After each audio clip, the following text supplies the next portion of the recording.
नमस्कार. तू हे रे माझा मितवा ह्या सिरियलच्या आजच्या भागामध्ये आपण पाहिलेलं आहे की छान प्रकारे होळी अर्णव आणि ईश्वरीने पूजा करून पार पाडलेली असते. सगळेजण होळीचं दर्शन घेतात.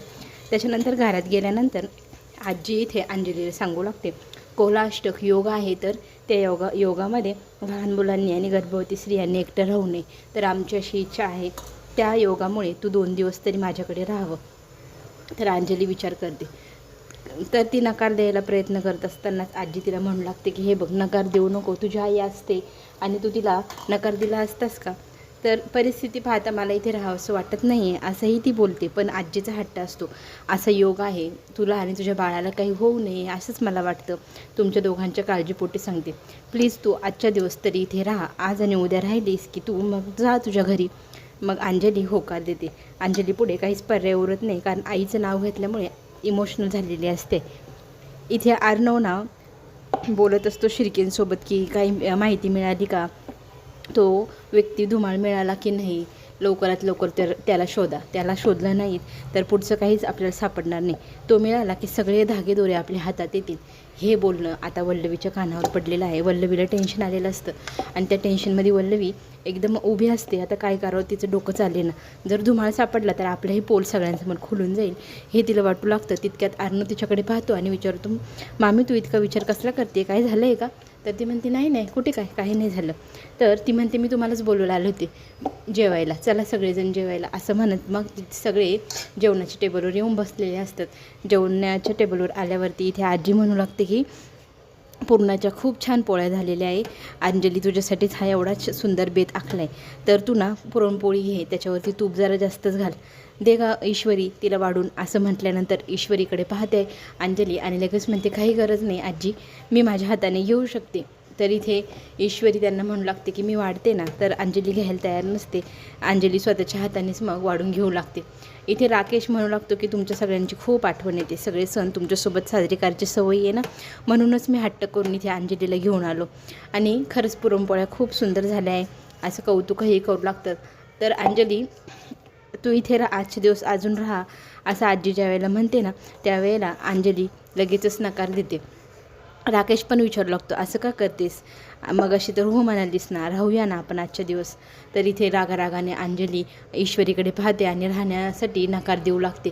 तर ईश्वरी त्या दोघांसमोर हात जोडून म्हणू लागते की हे बघा, मागे जे काही झालं ते ना गैरसमजत न झालं, इथून पुढे असं होणार नाही, प्लीज ताई ऐका ना, जाऊ नका, राहा ना.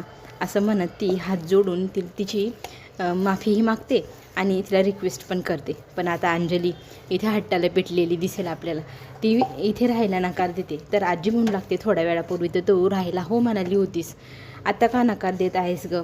तर अंजली म्हणते नाही आजी, माझं मनच होत नाही, माझ्या नवऱ्याचा जिथे अपमान झाला तिथे मला राहायची अजिबात इच्छा नाही आहे. राकेश म्हणतो की मी विसरलो, तू पण विसरून जा, का हट्ट करतेस? पण ती आता इथे स्पष्टपणे सांगते की नाही राहायचं म्हणजे नाही, आपण आपल्या घरी जाऊया.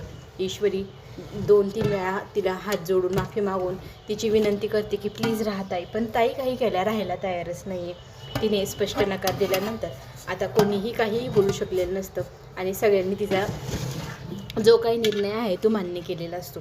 तर आजी म्हणते आता ना जेवण वगैरे झाल्यावरती जावई बापूंचं मानपान पण करायचं आहे आपल्याला, तर आपला जेवणाचा कार्यक्रम आटपला की आपण मानपान करून घेऊया जावयांचं. तर इथे अंजली होकार देते आणि मला घरी जायचं आहे असा हट्ट पण करत असल्यामुळे सगळ्यांचा चेहराच असं जेवण करावंसं वाटे ना कोणाला, सगळ्यांचं मनच हरून गेल्यासारखं होऊन गेलं. निराश झाले सगळेजण अंजलीच्या ह्या निर्णयामुळे. पुढे आपल्याला असं पाहायला मिळेल की जो मानापानाचा जो काही सामान ठेवलं आहे, ज्याच्यामध्ये गिफ्ट ठेवलेलं असतं ना, ते गिफ्ट इथे वल्लवी चेंज करायचं ठरवते. तिने मुद्दामच हे राकेशला अद्दल घडवण्यासाठी आणि ईश्वरीला पण अद्दल घडवण्यासाठी केलेलं आहे. त्याच्यामध्ये ना चांदीचा गणपती असतो, तो चांदीचा गणपती इथे वल्लवी काढून घेते. आणि छोटीशी गंमत, जावई बापू आजकाल खूपच उडायला लागले, त्यांना खूप जास्त तोंड फुटले, माझ्यासमोर चरचर बोलायला लागले असं वल्लवी म्हणते. त्यांना धडा शिकवण्यासाठी आता हिने इथे मुद्दामच ते गिफ्ट चेंज करून ठेवले. आणि आता ते गिफ्ट ईश्वरीने बनवलं आहे म्हटल्यावरती ईश्वरीने ते चेंज केले असं वाटेल आणि आजीचा गैरसमज होईल. त्याच वेळेला इथे पुढे आपल्याला पाहायला मिळेल राकेशना पैसे मागायला आला. तो म्हणतो तू बोलला होता होळीसाठी तुझ्या बहिणीला घेऊन आलो की तू तिला त्याच्या बदल्यात मला तू 7 लाख रुपये देशील. बघ मी बॅग घेऊन आलो 7 लाख रुपये कुणाला नको आहे. मला तर आता 1 मिनिटाचे पैसे मिळणार ह्या गोष्टीनेच खूप आनंद होते. तुझीच बहीण ज्यावेळेला मी तुझ्या घरात राहायचो त्यावेळेला तुम्हाला किती त्रास दिला आणि आज बघ 1 मिनिटाचे मला पैसे मिळत आहे, 1 क्षणाचे पैसे मिळत आहे. तर इथे अर्णवला राग येत असतो, पण आता कबूल केल्याप्रमाणे त्याला 7 लाख रुपये आता द्यावे लागत आहे. तो 7 लाख रुपये आणण्यासाठी कपाटाकडे जातो. तर इथे घाणेरड्या नजरेने राकेश ईश्वरीकडे पाहत असतो. ईश्वरीला फार चिड येत असते आणि त्याच वेळेला अर्णव येतो. अर्णव त्याला पैसे देतो आणि पैसे पाहून इतका आनंदी होतो ना, आणि तो लगेच ऑफर पण देतो. हे बघ तुला मी आणखी एक ऑफर देतो. तुझ्या बहिणीसोबत जर तुला रंगपंचमी खेळायची असेल ना तर तू मला आणखी 2-3 लाख रुपये दे. मग मी रंगपंचमीसाठी तिला इथे थांबवू शकतो. नाहीतर मी चाललो. ऑफर बघ तुझ्यासाठी, हवं तर 5,000 रुपये तुला ऑफ पण देतो मी. आणि फिदी हसत बाहेर निघून जातो. हे सगळं प्रकरण खरंच खूपच भयंकर आहे. अर्णवचा संताप होत असतो. पुढे आपल्याला हे पाहायला मिळेल की मग सगळेजण हॉलमध्ये बसलेले असताना तिथे ना अर्णव लहानपणीच्या आठवणी काढून बसतो. मुद्दामच खरं तर ताईला दाखवण्यासाठी, ताईचं मन वळवण्यासाठी. ताई ते सगळं ऐकत असते. ईश्वरीला तो दाखवत असतो, हे बघ माझ्या लहानपणीच्या ह्या सगळ्या गोष्टी आहे, आम्ही रंगपंचमीला ना काय काय करायचो ते सगळे आठवणी तो सांगू लागतो. आणि ते सांगत असताना इथे अंजली ते सगळं ऐकत असते. ऐकता मग ती पण मध्ये मध्ये बोलू लागते. इथे ईश्वरी मुद्दाम विचारू लागते, तुमच्या दोघांमधून जास्त खेळकर, हट्टी किंवा म्हणतो ना आपण नॉटी असं कोण होतं. तर तो म्हणू लागतो की खरं तर माझ्यापेक्षा जास्त नॉटी माझी ताईच होती. कारण रंग लावायची ती कोणाला पण आणि सांगायची की मी नाही केलं, माझ्यावरती सगळं ब्लेम टाकून द्यायची. रस्त्याने जाणाऱ्या येणाऱ्यांच्या अंगावरती टाकायची वाड्याबाहेर. आणि मग सगळेजण चिडले की मग माझ्यावरतीच चिडून यायचे. आणि माझी ताई सगळं स्वतः करायची आणि नाव माझं लावायची. तर इथे हसता इथे अंजली पण सांगू लागते की हा दरवेळेला ठरवायचा की मीच पहिले जाऊन ताईला रंग लावणार. पण चिंटू झोपलेला असताना त्या झोपेमध्येच मी त्याला रंग लावून पळून यायची आणि झोपेतनं उठला की तो बघायचा मी सगळ्यात पहिले त्याला रंग लावला आहे. तर तो माझ्या मागे वाडाभर फिरायचा आणि सगळ्यात पहिले दरवेळेला मीच त्याला रंग लावायचे. हे सगळं बोलणं ईश्वरी पण आनंद घेत असते. अंजली इतके रमलेली असते त्या सगळ्या गोष्टींमध्ये, ती लगेच भानावर येते आणि ती म्हणते चल आजी आम्हाला निघायला उशीर होईल, हे कुठे आहे यांना बघते आणि आम्हाला निघायला हवं. लगेचच विषय बदलते अंजली आणि तिथून उठून जाते.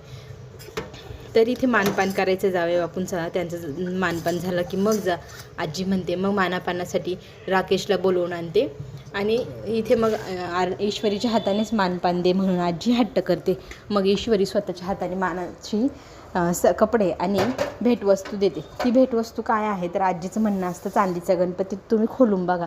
तर इथे राकेश तो गणपती खोलून बघायला पॅकेट खोलू लागतो. तर खोलता त्या पॅकेटला पूर्ण खोलल्यानंतर त्याच्या हातामध्ये एक बॉक्स येतो. त्या बॉक्समधनं असा काळा रंग उडतो. तो रंग पूर्ण त्याच्या तोंडावरती पडतो. राकेशच्या चेहऱ्यावरती एवढा काळा रंग पडलेला पाहून इथे ना अंजली संताप करते की जावायचं असं मानपान करतं तुमच्याकडे, तुम्ही पण पुन्हा एकदा माझ्या नवऱ्याचा अपमान केला आहे, आता तुम्ही इथे एक क्षणही थांबणार नाही असं म्हणत अंजली नवऱ्याला घेऊन फरफर घराबाहेर निघून जाते.